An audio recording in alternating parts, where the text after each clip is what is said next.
Captain John Patterson stood at the viewport of the United Earth Alliance vessel Intrepid, watching the massive Confederation station grow larger against the backdrop of stars. The diplomatic mission was routine, a quarterly update with the Council of the Galactic Confederation. Yet Patterson couldn't shake the feeling of unease that had followed him since leaving Earth.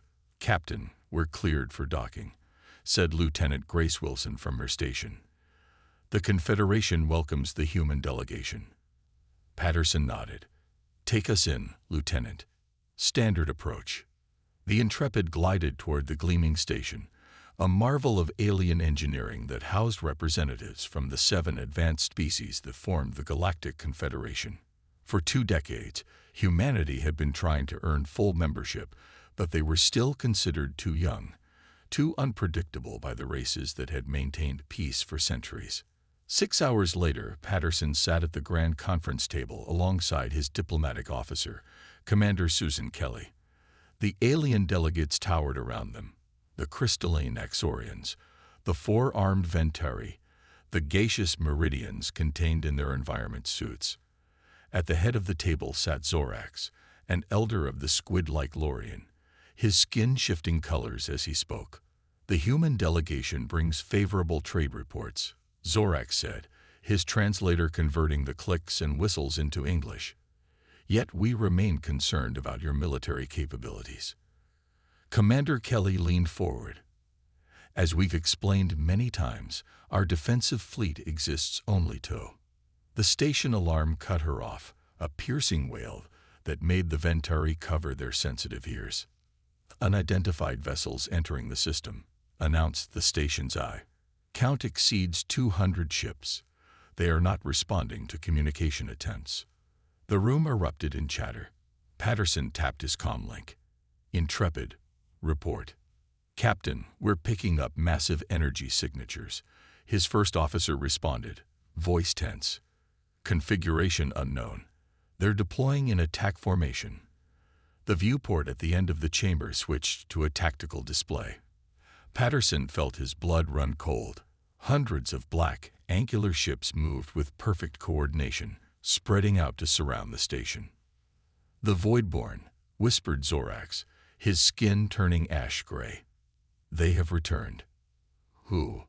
Patterson demanded. Before anyone could answer, the station shook violently. The lights flickered and several delegates were thrown from their seats. "We're under attack," shouted the station commander. "All shields at maximum." Patterson grabbed his comm. "Intrepid, battle stations. Prepare for emergency evacuation." Another blast rocked the station, harder this time. The viewport cracked, emergency barriers sliding into place just in time. "Our defenses are failing," the Axorian representative said, crystal skin glinting in the emergency lights. "The station cannot withstand such firepower." Patterson made a quick decision. "Commander Kelly, get as many delegates to the Intrepid as you can. We're leaving." "But Captain, diplomatic protocol." "Will get us all killed," Patterson finished. "Move, now." As they rushed through the corridors, the station continued to break apart around them. Patterson helped Zorax, who was struggling to keep pace. "You knew these attackers," Patterson said as they ran. "The Voidborn," Zorax gasped. "Destroyers of worlds. They come from beyond known space, consuming all in their path. We thought them only legends." They reached the docking bay as another explosion tore through the station. Commander Kelly had gathered 16 delegates, all that could be saved from the council chamber. "Get them aboard," Patterson ordered as his crew helped the aliens into the airlock. The Intrepid broke free just as the station's central hub exploded. Through the viewport, Patterson watched the Voidborn ships methodically destroying escape pods. "Set course for Earth, maximum speed," he ordered. "The jump drives need 3 minutes to charge," his navigator replied. "We don't have 3 minutes. 2 Voidborn ships on intercept course." Patterson turned to Zorax. "I need to know everything about these Voidborn. Right now." "They are death," Zorax said simply. "And now they have found us all." As the Intrepid's engines strained, Patterson recorded an emergency transmission to Earth. This is Captain John Patterson of the UEA Intrepid. First contact with hostile force known as the Voidborn. Confederation station destroyed. We are under pursuit. Prepare for war. He sent the message just as the Intrepid jumped to hyperspace. The Voidborn scouts closed behind. Admiral Lisa Harmon was halfway through her morning coffee when the emergency transmission came through. The large screen in Earth's Defense Command Center flickered to life, showing Captain Patterson's grim face. Static cut through parts of his message, but the urgency was clear. "Play it again," she ordered after the transmission ended. She listened once more to the warning about the Voidborn, her expression hardening with each word. Within an hour, the 12 members of Earth's Defense Council gathered around the oval table. Admiral Harmon stood at the head, the holographic display before her showing the last known coordinates of the Intrepid. "The Intrepid has gone dark since the transmission," she said, "but our deep space relays picked up unusual energy signatures consistent with a pursuit. We expect Captain Patterson will attempt to reach the Beta outpost." General Joe Clark, head of Earth's ground forces, leaned forward. "How credible is this threat?" Before Admiral Harmon could answer, the door slid open. Captain Patterson walked in, his uniform torn and face smudged with soot. Behind him came Zorax and 3 other alien representatives. "Very credible," Patterson said. "We lost 4 crew members evading the scouts. The Intrepid is being repaired at Beta Outpost." The room fell silent as Zorax moved to the center. His skin shifted through dark blues and purples as he addressed the council. "The Voidborn are planet killers," Zorax said, his voice translated through a small device at his neck. "They have already destroyed 17 worlds on the outer rim. Your Captain Patterson saved our lives, but I fear we have led death to your doorstep." Admiral Harmon gestured to the display. "Our long-range scanners have detected a large fleet moving through the Orient sector. At their current speed, they'll reach Earth in 3 weeks. The Confederation fleet is mobilizing," said a tall, green-skinned alien beside Zorax. "But we have not fought a war in 700 years. Our ships are not built for battle." Patterson looked around the room. "With all due respect to our guests, the Confederation ships we saw were torn apart in minutes. Their weapons couldn't penetrate the Voidborn shields." The green alien's face darkened. "We are diplomats, not warriors. The Confederation achieved peace through cooperation, not violence." A tense silence filled the room. Admiral Harmon exchanged glances with General Clark. "Perhaps it's time we showed our full hand," Harmon said quietly. The alien delegates looked confused. Zorax's skin rippled with question marks. "For 20 years," Harmon explained, "we have presented ourselves to the Confederation as a peaceful exploration force. But humanity has never forgotten its history."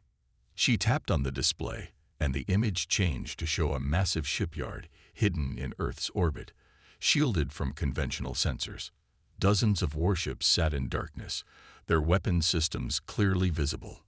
"While pursuing peace, we prepared for war," she continued. "Every vessel in our diplomatic fleet has a military counterpart. For each explorer we sent to the stars, we trained 10 soldiers." The aliens stared in shock. Zorax moved closer to the display. "You deceived the Confederation," he said, but there was no anger in his voice, only dawning hope. "We didn't deceive," Patterson corrected. "We just didn't advertise. Humanity learned through centuries of our own wars that peace must be protected." Admiral Harmon brought up another display showing battle formations. "The Confederation looked at our violent history and saw primitives. But that history taught us something your people have forgotten: how to fight when peace fails." Zorax's skin swirled with new colors, yellow and gold, the colors of optimism in his species. "Then perhaps," he said slowly, "what we once considered humanity's greatest weakness may be the galaxy's only hope." Admiral Harmon nodded to her officers. "Send the alert to all Earth forces, reactivate the reserve fleet, and contact our colonies. We're calling everyone home." She turned back to the aliens. The Confederation sought peace through diplomacy. Admirable, but incomplete. Humanity learned a harder lesson. Sometimes peace must be won through strength. As the orders went out, Zorax watched the humans transform before his eyes, from diplomats to warriors in the span of a single meeting. For the first time since the attack, he felt something other than despair. Perhaps, he thought, the humans were exactly what the galaxy needed. Commander Frank Murphy stood on the bridge of the UEA Defender, watching the battle unfold through the main viewport. His small flotilla of 7 Earth ships held formation alongside 20 larger Confederation vessels. Together, they guarded Proxima Station, a vital supply depot, and jump point. Voidborn fleet approaching, sir, reported his sensor officer. 43 ships detected. Murphy nodded, his face calm despite the odds. Signal the Confederation commander. Tell him to hold position behind our line. The communications officer looked up in surprise. Sir, they outnumber us 5-1. The Confederation ships should join our formation. They won't survive frontline combat, Murphy said simply. Their shields are too weak. Murphy had spent the last week running battle simulations. The Confederation ships were beautiful, advanced in many ways, but not built for war. Their weapons lacked power. Their shields were designed for space debris, not concentrated fire. All ships, battle formation Delta, Murphy ordered. Prepare missile batteries and charge main guns. The human vessels moved smoothly into position, creating a protective wall before the Confederation fleet. The UEA ships were smaller but bristled with weapons ports and reinforced armor plating. Enemy will be in range in 60 seconds, the tactical officer announced. Murphy opened a channel to all ships. Remember your training. These Voidborn rely on numbers and brute force. We counter with skill and tactics. Hold until my command. The black Voidborn ships approached like a wave of darkness, their formation tight and perfect. They didn't bother with communications or warnings. The lead ships simply opened fire. A evasive pattern, Murphy shouted as energy beams lanced toward them. The human ships broke formation with practiced precision, each moving in a different direction while maintaining firing positions. The Voidborn beams struck empty space where the ships had been moments before. Return fire, concentrated pattern on lead vessels, Murphy ordered. The human flotilla unleashed its first volley. Missiles streaked across space while energy cannons fired in coordinated bursts. 3 Voidborn ships erupted in explosions. Behind them, the Confederation vessels began firing as well, their beams weaker but adding to the barrage. For 10 minutes, the battle seemed to go their way. The Voidborn lost 7 ships while the humans lost only 1. Then the tide turned. The Voidborn adapted quickly, changing their approach. They split into smaller groups, targeting individual ships with overwhelming force. The Sunseeker is taking heavy damage, reported the communications officer. Confederation vessel Harmony has lost shields. Murphy watched as one of the Confederation's largest ships, the Harmony, was hit by multiple Voidborn beams. Its hull cracked open like an egg, atmosphere venting into space. Send the Stallion and Phoenix to cover the Harmony's retreat, Murphy ordered. Begin rolling withdrawal to secondary positions. For another 20 minutes, they fought a delaying action. 2 more human ships were crippled. 5 Confederation vessels destroyed. But they had taken a toll on the enemy. 16 Voidborn ships drifted as wrecked hulks. Sir, we can't hold much longer, his second-in-command warned. Murphy studied the tactical display. We've done our job. Signal all ships, full retreat to Jump Point Baker. Covering fire as we withdraw. As the Allied fleet pulled back, the Defender maintained position, its guns providing cover. Murphy felt the ship shudder as a Voidborn beam struck their engines. Engines at 60%, reported the engineering officer. 1 more hit like that, and we won't make the jump. Divert power from life support if you have to, Murphy ordered. We're not leaving anyone behind. The Defender turned slowly, its damaged engines straining as it followed the retreating fleet. 3 Voidborn ships moved to intercept. "Dump the emergency fuel cells into the engines," Murphy commanded, "and fire all remaining missiles, proximity detonation." The missiles exploded between them and the pursuers, creating a blinding wall of energy and debris. The Defender lurched forward, catching up with the fleet as they reached the jump point. As they escaped into hyperspace, Murphy looked at the battle record. They had destroyed 22 enemy vessels and damaged many more.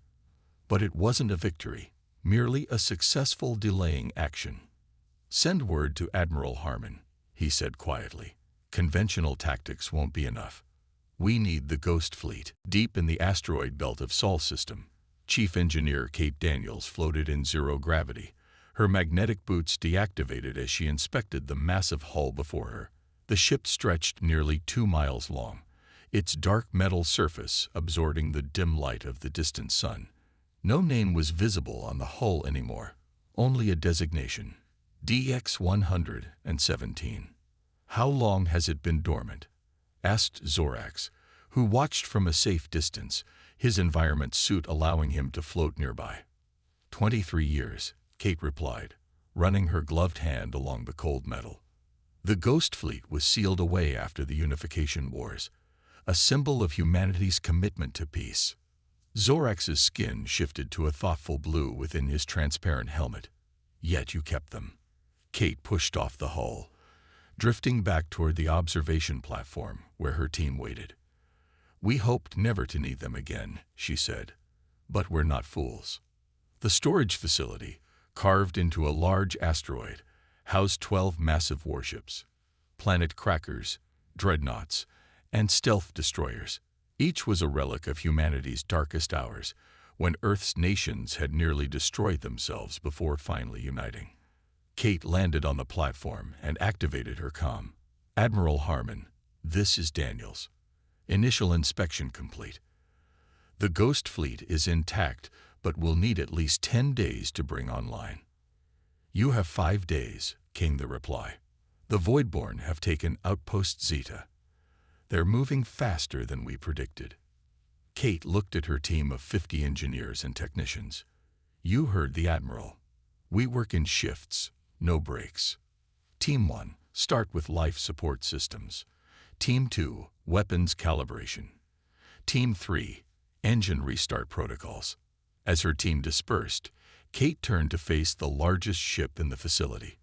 Unlike the others, this one did have a name still visible on its hull: Retribution.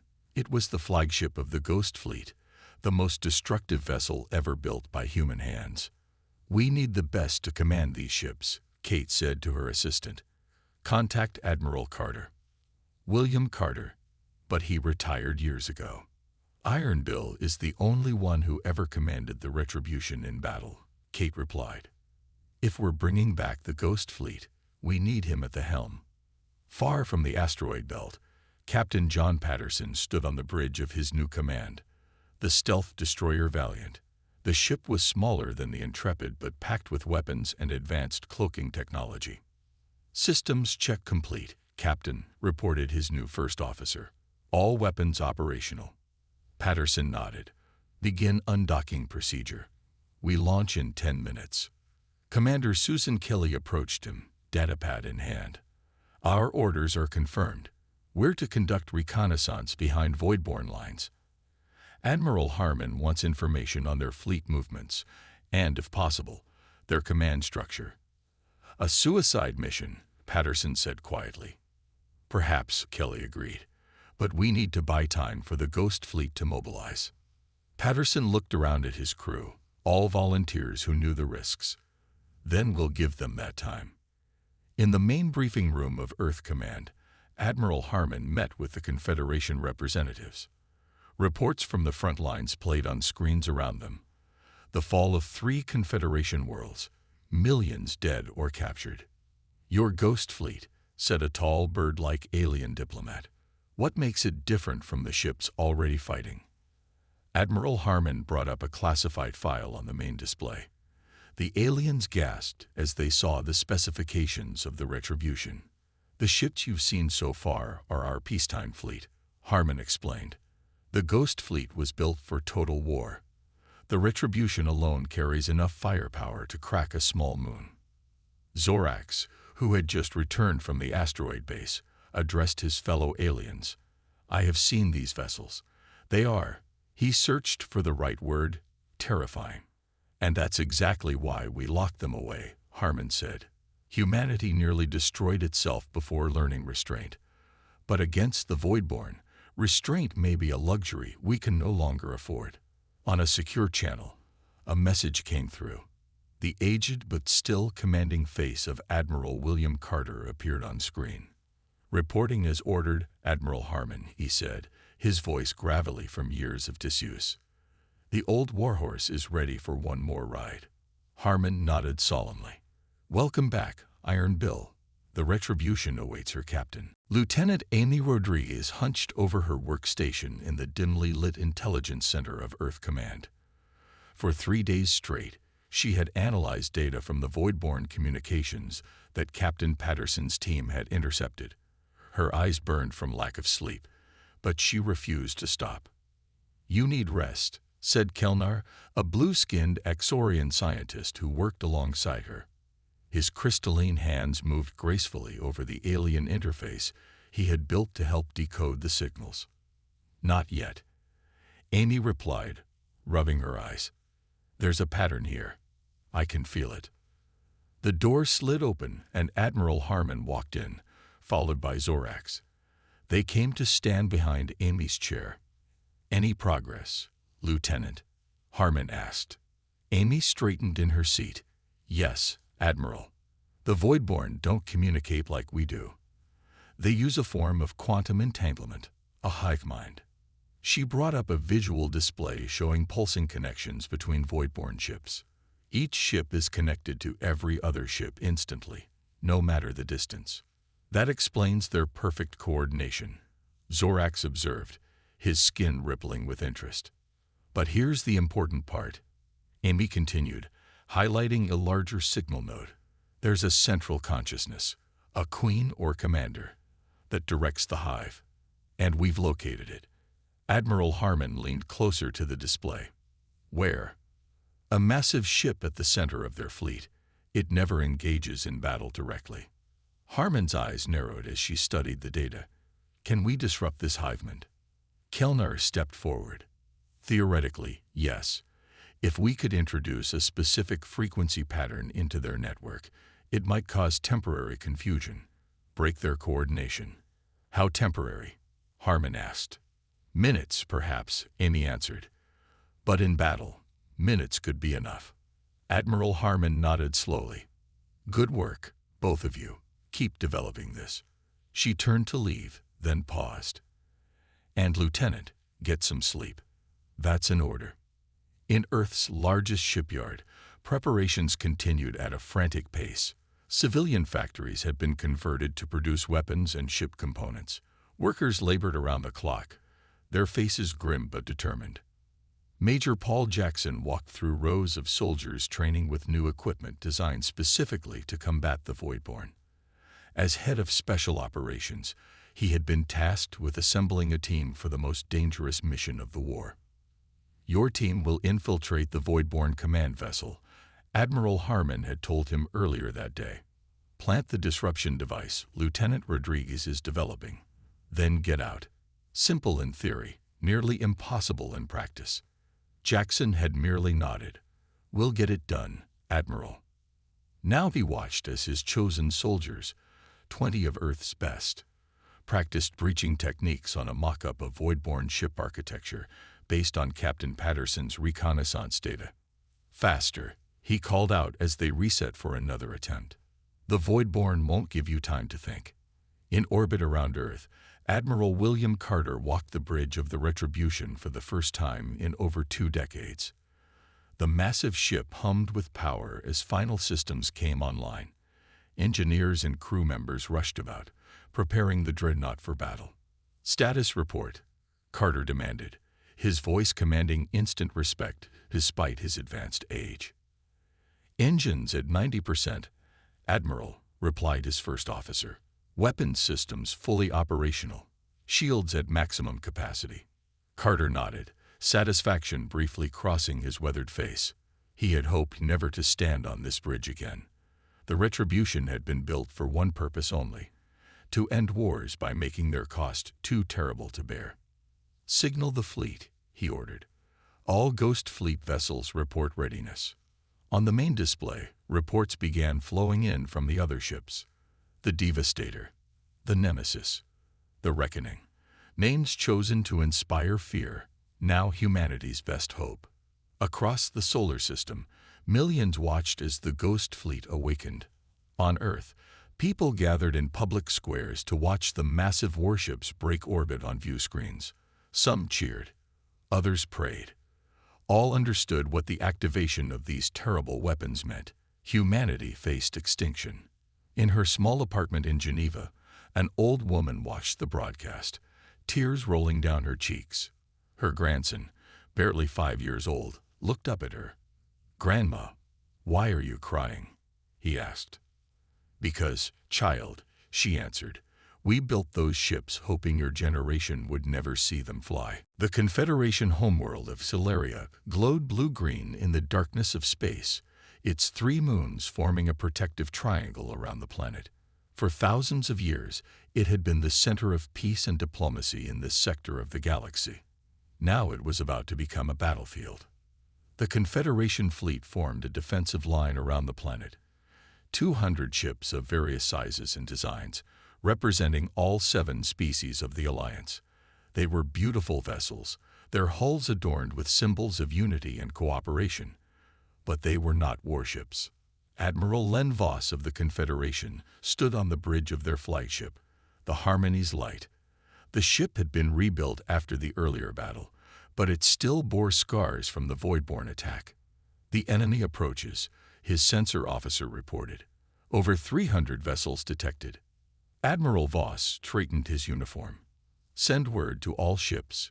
Hold the line for Sileria. Today we fight for our very existence." The Voidborn fleet emerged from hyperspace like a storm of black arrows. They moved with perfect coordination, spreading out to surround the defenders. Without warning or demands, they opened fire. The space around Sileria erupted in light as energy beams crisscrossed the void. The Confederation fleet responded with everything they had, but their weapons barely dented the Voidborn shields. "We're losing ships too quickly," Voss's second-in-command reported as another Confederation vessel exploded. "At this rate, we won't last an hour." Voss watched in despair as a group of Voidborn ships broke through their line, heading directly for the planet. "Order the civilian evacuation. Get as many people off-world as possible." On the surface of Sileria, panic spread as the battle became visible in the sky above. Thousands rushed to evacuation centers, while others simply stood and watched, too stunned to move. Back in space, the Confederation fleet continued to crumble. Admiral Voss prepared to give the order for a full retreat when his communications officer called out. "Sir, new signals detected. Unidentified fleet emerging from hyperspace." Voss turned to the tactical display. "More Voidborn." "No, sir. The signatures are. I've never seen anything like them." The space behind the Voidborn fleet rippled as dozens of massive warships appeared. At their center loomed a vessel nearly twice the size of anything Voss had ever seen, the Retribution. Admiral Carter's voice boomed across all communication channels. "This is Admiral William Carter of the United Earth Alliance Ghost Fleet. Confederation forces, fall back and regroup. We'll handle this." The human ships accelerated toward the battle, weapons hot, and shields at maximum. Unlike the Confederation's elegant vessels, these were built for one purpose only: war. Their hulls were thick, angular, and bristling with weapon ports. The Voidborn turned to face this new threat, adjusting their formation with inhuman speed.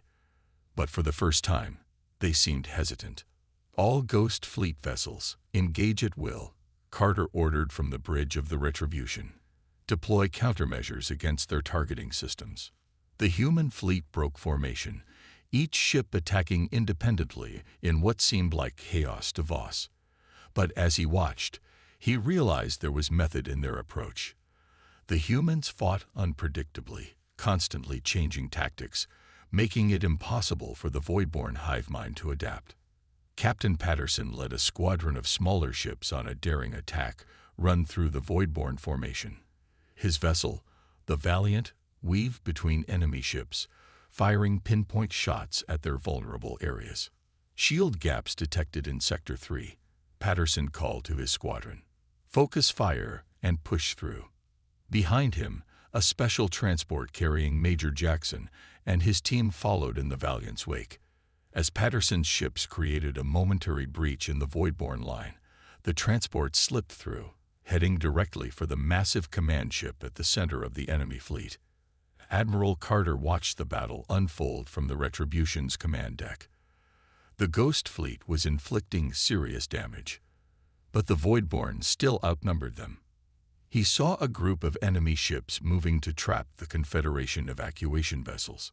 "Helm, bring us between those evacuation ships and the enemy," Carter ordered. "All power to forward shields." The massive Retribution moved to protect the fleeing civilians, taking multiple direct hits in the process. The great ship shuddered under the assault, but held firm.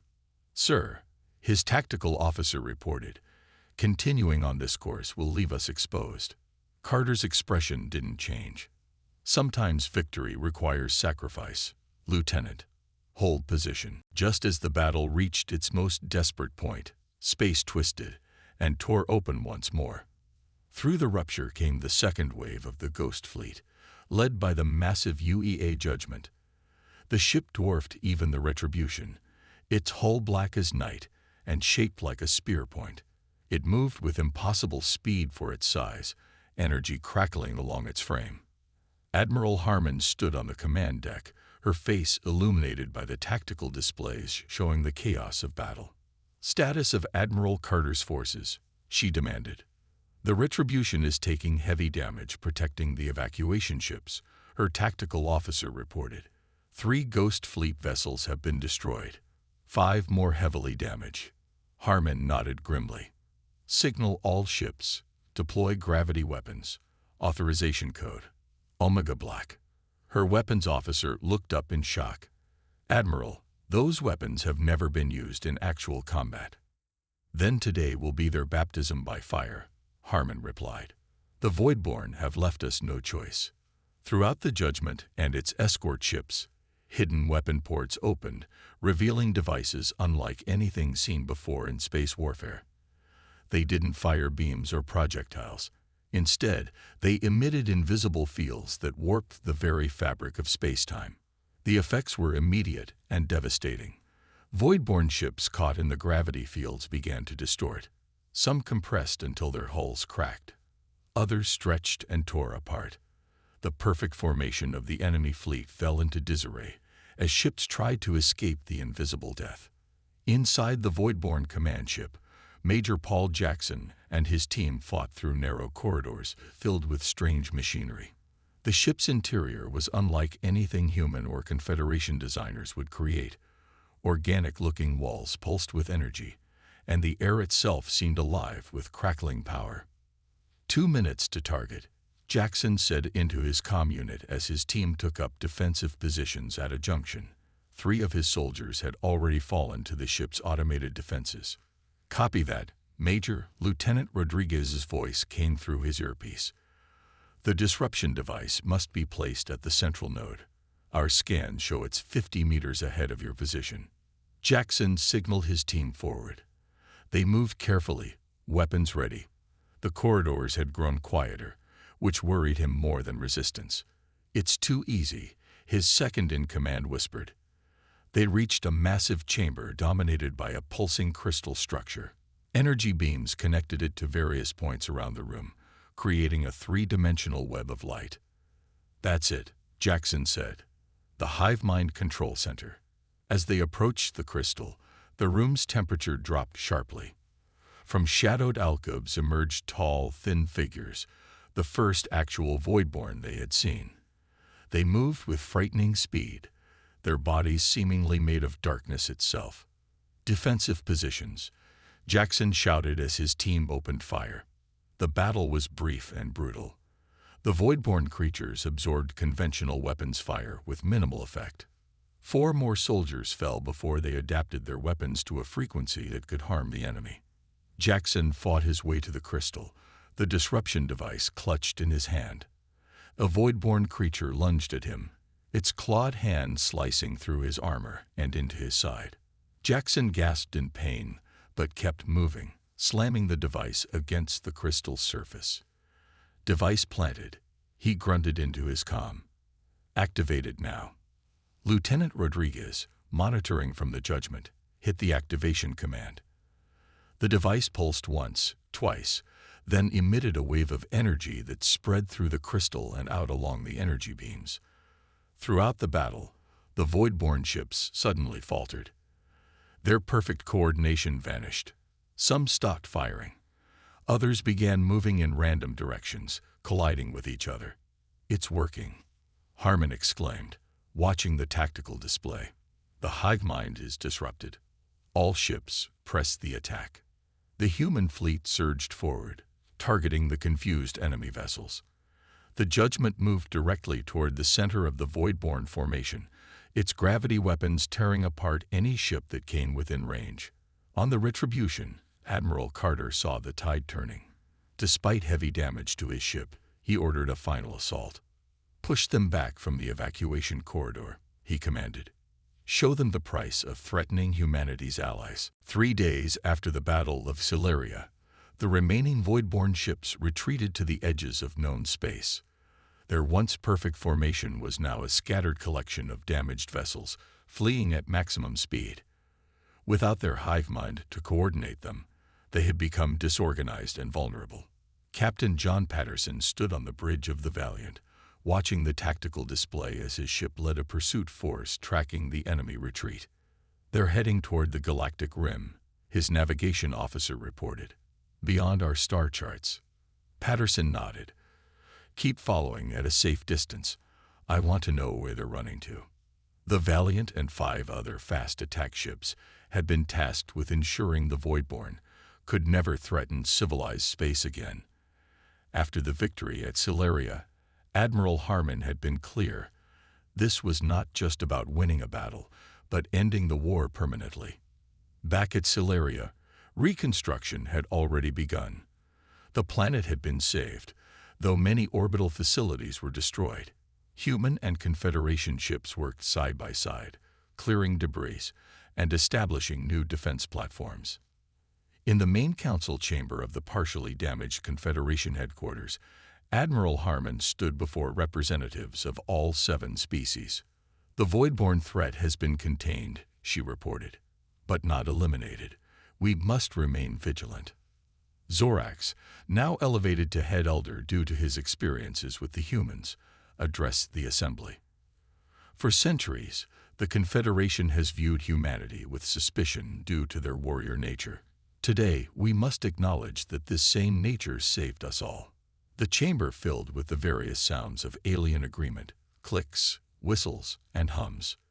"Therefore," Zorax continued, "we propose not merely to accept humans as equals in our Confederation, but to entrust them with the role of guardians. Their ghost fleet, once hidden away, will become the core of a new defensive force." In a medical facility orbiting Earth, Major Paul Jackson lay in a recovery bed, his wounds from the battle slowly healing. The doctors had told him he might never regain full use of his left arm, but he considered it a small price for victory. A tall figure entered his room, Chief Engineer Kate Daniels, carrying a small device. "How are you feeling, Major?" she asked. "Like I got clawed by an alien monster," Jackson replied with a weak smile. "But I'll live." "What brings you here?" Kate placed the device on a table beside his bed. "We've been studying the technology we recovered from the Voidborn command ship. I thought you might want to know what you nearly died to destroy." She activated the device, and a hologram appeared between them, a DNA-like structure, but unlike anything in Earth's biological record. "They weren't living beings," Kate explained. "At least, not anymore.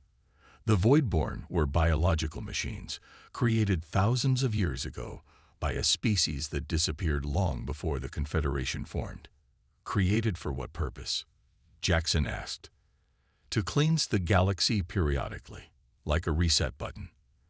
They'd wait in the void between galaxies, then return when civilizations reached a certain level of advancement. Jackson absorbed this information slowly. So we didn't just win a war. We broke a cycle. In deep space, Admiral William Carter supervised repairs to the Retribution from his temporary quarters on a support vessel. The great ship had survived, though barely. Engineers swarmed over its hull, patching the massive damage it had sustained while protecting the evacuation fleet. His communication screen flickered to life, showing Admiral Harmon's face. The Confederation has formally recognized humanity as the guardians of galactic peace, she reported. They want the Ghost Fleet to remain active. Carter's weathered face showed no emotion. And what did you tell them? I told them that decision belongs to all of humanity, not just its military leaders. But personally, I believe we should accept. Carter looked out his viewport at the Retribution. These ships were built in our darkest hour, Lisa. We never wanted to use them again. Yet they saved billions of lives, Harmon replied. Perhaps that's their true purpose now, not to end wars, but to prevent them. 1 month later, representatives from Earth and all Confederation worlds gathered for a memorial service. A new monument had been erected in orbit around Celeria, a great ring of light, where the names of all who died in the conflict, human and alien alike, glowed like stars. Captain Patterson stood in the observation deck, watching as Admiral Carter placed a single white flower in the zero-gravity chamber at the monument's center. To peace, Carter said simply. Through strength, Patterson added quietly.